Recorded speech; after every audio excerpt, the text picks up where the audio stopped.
I was scrolling on Instagram looking for some information on another story when I came across something that was shocking.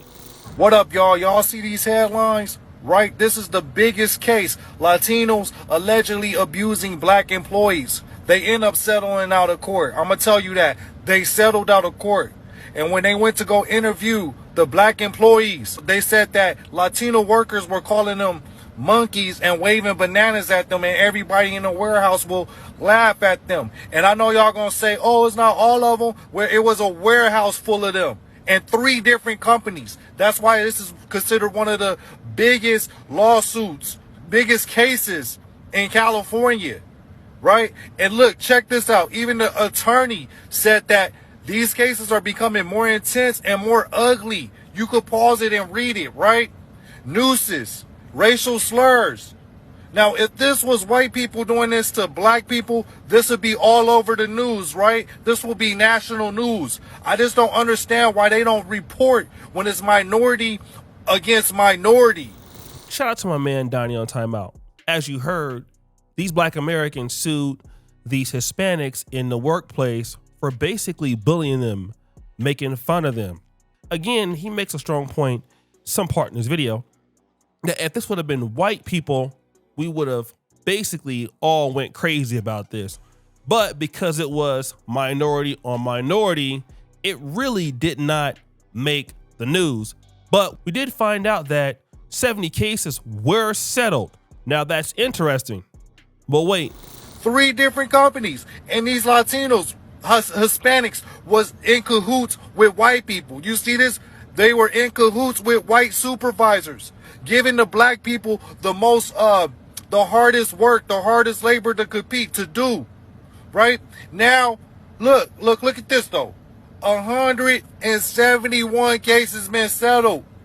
Racial discrimination, not only discrimination, but treating black people differently because of their race in Southern California. 171 cases within 10 years.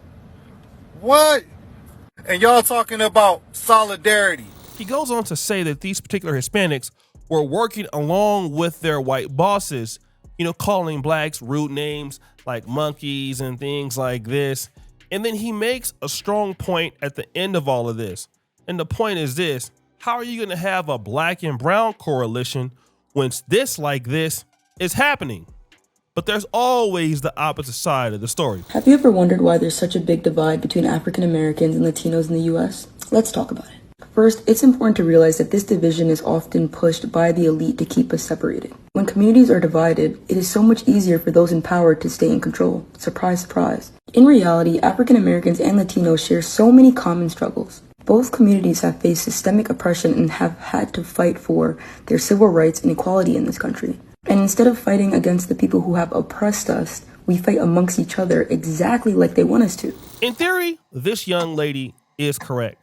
She is speaking from a place of concern, and she may even be half black and half Hispanic or even Afro-Latino. But what she is saying is true. Like in theory, Hispanics and blacks have the same oppressors. We should be united, and there is a greater power out there that's basically, keeping us divided. And, that could be true at the same time. But just because you have the same oppressor, it doesn't mean that you're not going to get along. If you look at the Nation of Islam and 5% Nation, groups who have, very similar theologies and backgrounds, hey, you would think that, okay, you guys think the same, so there shouldn't be a problem, right? In fact, people who share the same struggles often beef the worst. I mean, we see it in certain Hebrew Israelite camps. We see it in the Black Christian movement. A bunch of people agree on about 97 or 98% of the things, but the 2% that they disagree on tends to be very, very toxic. And just because blacks and Hispanics have the same situation or similar things, that doesn't mean that we have our best interests at heart. And we got to understand that. Just because you have the same enemies, that don't mean that you're going to be friends. He's right, And we have to understand that. For many years, we've been talking about aligning with other groups. We've been talking about doing so many other different things. And hey, when you have a problem with them and I have a problem with them, So we should work out. And what we have seen is it never works out. Not in the case of blacks, because what happens is each individual group will prioritize itself over the other person, okay? That's the main thing. They will prioritize their own people, their own community. And the reason why they will do it is because they understand it. Even though we're having the same issue as them, they still don't understand our struggle, okay? Because what they're experiencing through their lens cannot be related to our lens. And this is not to paint everybody in the Hispanic community with a broad brush, but a good indication is things like this. So like, are like Afro Latinos just X'd out as well? Like, shit is fucking with me really bad, because I'm at this site and it's like I have to beg for hours because I don't look like the picture perfect Hispanic, or because I don't look like what you want me to look like, and that shit is insane. Like, we're going through the most in this country right now, yet we still have time to pick and choose which ones we want to deal with. This is why people are able to separate this community. That is insane to me. I'm sitting down begging for hours pretty much when fuckers are walking around there. Like, when I go in finally, they walk around like this is their home. Motherfuckers are scheduling who they want to based on literal racism. This is insane. Now, this is interesting because this man is an Afro-Latino himself, which means that he's in the culture. He most likely can speak Spanish, and he works in a group with Afro-Latinos. But what is he talking about here? He's saying that he is having issues getting hours at his job. So he wants to work. He wants to make money. He's in the community, and he's saying that he's being discriminated against simply because of what he looks like, or they don't like something about him. Meanwhile, the other Latinos that are in the community, they are getting work. They're walking around as if they own the place. Now, this is important because what this proves to you is if people discriminate against their own blacks in their community, what do you think they're gonna do to you? Woo!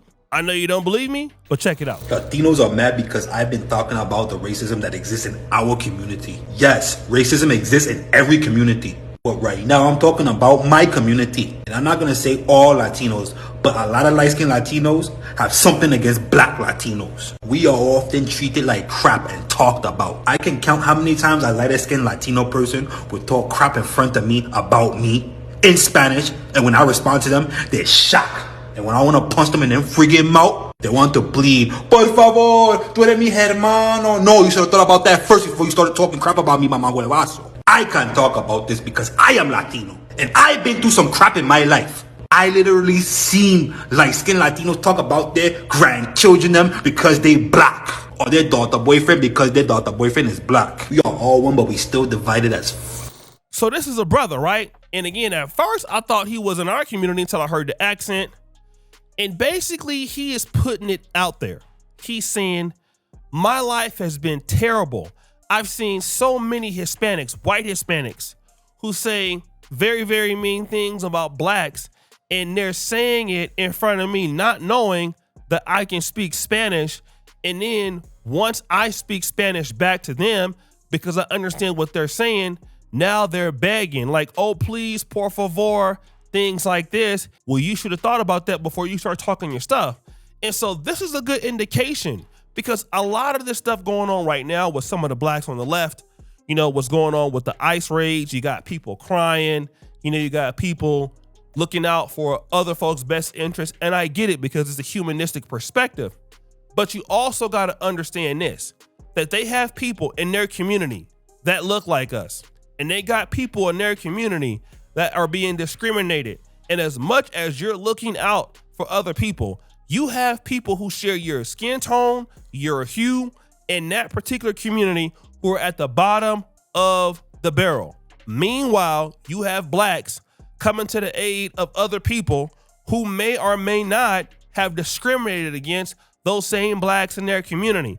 And you would have to believe, and you would be a fool to think that, you know what, well, we all have the same struggle, so we can all work together. Well, we've been having the same struggle for 50 or 60 years, and blacks and Latinos are still having this particular situation, especially in big cities like Chicago and Los Angeles. I mean, I was looking at the numbers the other day of Compton High School. You know, I grew up partly in LA, and Compton High School used to have a lot of black students. Not anymore. It's almost down to like 15%. I looked at Dominguez High School. My father graduated from Dominguez High School in 1973, where Dominguez High School was like 70%, 80% African American. Dominguez High School is less than 10% Black American right now, 10% African American, okay? And so what has happened to Compton? Places like, you know, San Francisco. I always talk about Lakeview, Ingleside, okay? Balboa High School, which was epicenter for, you know, black culture in San Francisco.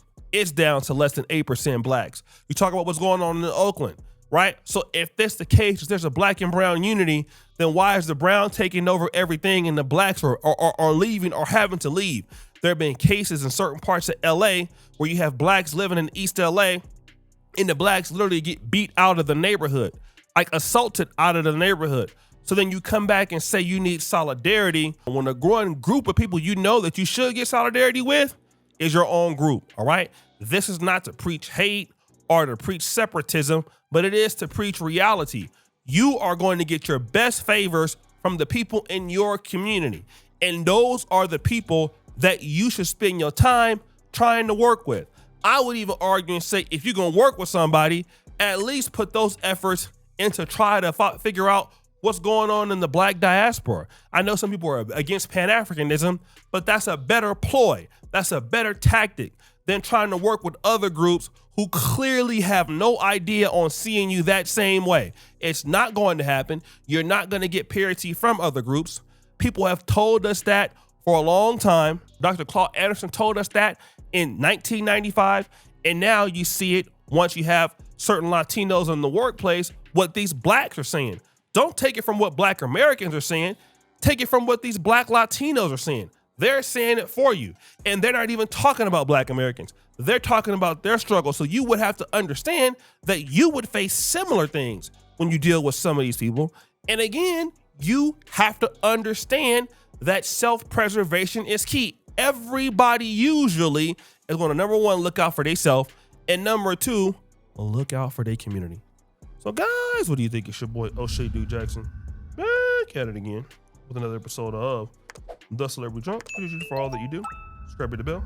We're out.